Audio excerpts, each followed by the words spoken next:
आप भोजन केवल उतना ही पाइए जो बिना औषधि के आपकी आंतें पचा ले और कब्ज ना होने पावे। यदि आप रसेंद्री के स्वाद के वशीभूत होकर के प्रसाद खूब ग्रहण कर लिए, वातों की सामर्थ्य नहीं है क्योंकि आप क्रियारत नहीं हैं। अब अभी आपको 8-10 घंटे बराबर क्रिया करनी हो तो पच जाएगा गरिष्ठ पदार्थ, पर आपको क्रिया तो करना नहीं है। ऐसी रसेंद्री के स्वाद के वशीभूत होकर अधिक प्रसाद पालेंगे तो आपसे दिनचर्या नहीं होगी, उदास रहेगा मन। कब्ज होने पर भजन में रुचि नहीं रहती, कब्ज होने पर प्रमाद स्थिति रहती है। इसलिए साधक किसी औषधि से कब्ज निवारण का उपाय नहीं है। ये बहुत सावधानी की जरूरत है। ये बिल्कुल सहज सरल बात आपको बता रहे हैं। यदि कब्ज रहित होना है तो प्रातः काल उठ करके सबसे पहले भगवद स्मरण, गुरुदेव को प्रणाम, वृंदावन को प्रणाम, संतों का स्मरण, फिर पानी को गर्म कीजिए। आधा लीटर, पौन लीटर, 1 लीटर, 1.25 लीटर, जितनी तुम्हारी पीने की सामर्थ्य है। रुचि नहीं कह रहे, पी सकते हो। ऐसा गर्म नहीं, चाय जैसा, हल्का गर्म करके और वज्रासन में बैठ करके आराम आराम से पीजिए। 15 मिनट वज्रासन में बैठकर धीरे धीरे पीजिए। थोड़ा टहलिए उस पानी पीने के बाद, फिर सो जाइए। आप अगर 1-2 दिन की बात हो तो आप कि चलो हमें वहां लघु शंका जाना पड़ेगा, पानी नहीं पीते हैं, तो आप बीमार हो जाएंगे। आंतों को जरूरत है मल रहित होने की। नहीं वो इतनी हीट पैदा करेंगे कि आपके गुदाद्वार में रोग हो जाएगा, आपको गैस बनने लगेगी, एसिडिटी, आपको कई परेशानियां आ जाएंगी। फिर आप भजन क्या करेंगे, सत्संग क्या सुनेंगे। साधु की, उपासक की, साधक की एक दिनचर्या होती है।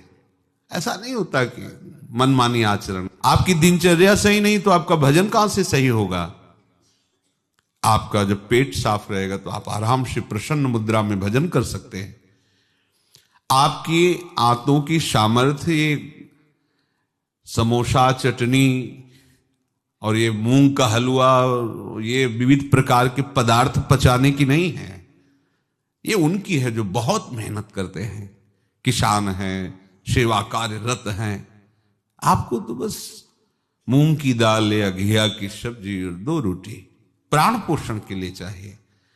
प्रसाद पाने के बाद आपको लगे कि मैं अभी 2 रोटी पा सकता हूं, इतने में बंद कर दो, क्योंकि हमें पानी भी इसमें डालना है, वायु के लिए भी खाली रखना है, पूरा यहां से नहीं ठांस लेना है।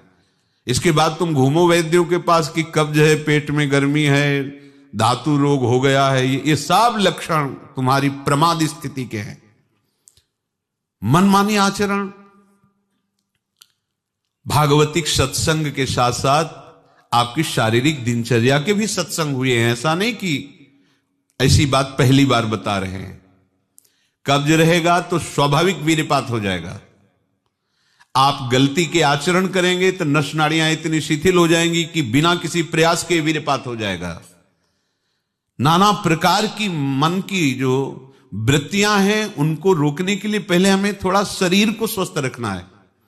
स्वस्थ रखने का मतलब चर्बी बढ़ाना नहीं है। हल्का भोजन, साधक हो आप, प्रभु के भोग में सब कुछ बन रहा है, वो पा रहे हैं, उनकी महिमा है। हम इतना ले लेते हैं, प्रसाद भी हो गया, अपना जीवन यापन करते हुए भजन कर रहे हैं। कम भोजन, बिल्कुल कम नहीं, पर कम भोजन ये हमारी आध्यात्मिक शक्ति को बढ़ाता है। अधिक भोजन सात्विक हो तो भी तमोगुण बन जाता है। दूध सात्विक है, आप थोड़ा लेंगे सतोगुण प्रकट करेगा, और आप अधिक मात्रा में ले लेंगे, वही सतोगुण बढ़ाने वाला तमोगुण बढ़ा देगा, प्रमाद स्थिति ला देगा। पेट साफ नहीं हुआ और डालते चले जा रहे हो तो क्या होगा, आंतों में वो जलन, ताप ऐसा पैदा होगा कि प्लास्टिक की तरह कड़ा हो जाएगा मल, और वही आपके फिर गुदाद्वार रोग और भी कई तरह के रोग आप समझते नहीं। अरे भजन करने के लिए हमें जो अध्यात्म में चलना है, हमारी ये शरीर रूपी गाड़ी स्वस्थ होनी चाहिए। प्रारब्धवशात अचानक कोई भयानक रोग आता है, वो हमें प्रभु सामर्थ्य देते हैं, नाम भगवान सामर्थ्य देते हैं हम जिनका जप कर रहे हैं। लेकिन हम प्रमाद स्थिति में, तुम इनको पदार्थों को अच्छा समझते हो क्या? प्राण पोषण के लिए केवल जरूरत है, और ऐसा मत समझे कि अच्छे पदार्थ खा रहे। काहे को तुम मन की चक्कर में फंस रहे हो? संयम से चलो। पेट नहीं साफ हुआ, भोजन नहीं पाना मत। खीरा ले लिया, मूली ले ली, काम चला ले। एक बार दोपहर में पा ले 2 खीरा 2 मूली, बस शांत। प्राण पोषण के लिए हो गया, अपने आप साफ हो जाएगा। सुबह जब पानी पियोगे एकदम साफ हो जाएगा। नहीं, भजन कहां है? कहां है वो वृत्ति जिससे हमें श्यामा श्याम के सुख वाला बनना है? बस यही दुख में घूमते रहो। फिर शाम के बना, दोपहर के बना, सुबह बना, फिर भी तृप्ति नहीं होगी। मान लो मेरी बात, ये माया की चाल है। साधु अपने शरीर पर शासन करता है, इंद्रियों पर शासन करता है। शरीर को जितनी आवश्यकता बस उतना कठोर बनो। इस बात के लिए, अपने लिए कठोर बनो, दूसरे की पवाने के लिए नहीं। दूसरा तो भगवत स्वरूप मान। अपने लिए हर साधक अपने लिए शासन रखे। पहले से देख लो, एक दिन पाके देख लो, मेरा 4 रोटी से काम चल जाएगा, बाल भोग की जरूरत नहीं। मत पाओ। जब आपका पेट साफ नहीं तो बाल भोग रुकेगा नहीं, राजभोग रुकेगा नहीं, क्योंकि बर्बाद ना हो जाए ना, वो शयन भोग रुकेगा नहीं। अब वो फूलता चला जा रहा है, क्रम से मल की परत पे परत जमती चली जा रही। आप इनको समझिए। अभी आप परमार्थ के मार्ग में चले हो, आपको बहुत जरूरी शरीर को हल्का और स्वस्थ रखना, नहीं आपसे भजन नहीं हो पाएगा। ये एक दिन का विषय नहीं कि आप सत्संग में आके बैठ गए हो गया। आपको नित्य सत्संग करना है, आपको नित्य वाणी पाठ करना है, आपको नित्य भजन करना है। आपकी दिनचर्या, आपका खान पान बिल्कुल संयमित होना चाहिए। देखो, यदि आप गंदी बातें करोगे, गंदी हरकतें करोगे, तो विश्व में कोई ऐसा वैद्य नहीं कि आपको ब्रह्मचारी दवा से बना दे। मान लीजिए, हमारी प्रार्थना मान लीजिए। यदि आपने अंगों को छेड़ा नहीं है तो लिख लो, आपका ब्रह्मचर्य क्षीण नहीं हो सकता। मानसिक चिंतन गंदा, प्रक्रियाएं आपकी गंदी, खान पान आपका ठीक नहीं, तो एक रोक के आप देखते जाना, आपको भजन में रुचि क्या, शरीर को नहीं संभाल पाओगे। मान जाओ मेरी बात। 24 घंटे में प्राण पोषण के लिए 2-4 रोटी काफी है। अरे संतों ने तो कई कई दिन भोजन नहीं मिला है, भजन एक तार चला है। आप भजन के लिए आए, भोजन बट वो क्या भाई, भोजन के लिए थोड़ी आप आए हो, भजन के लिए। सृष्टि में किसी भी पदार्थ की कमी नहीं, माया रचित है, वो ऐसे बढ़ते चले जाएंगे। अपने को एक सीमा रखनी खान पान की। एक नए साधक को देखा कि भोजन पाने के समय एक रस्सी में गांठ बांधे हुए थे, इधर और इधर, और जब उसी गांठ से गांठ ऐसे फिट करके बांध लिया भोजन पाने के पहले।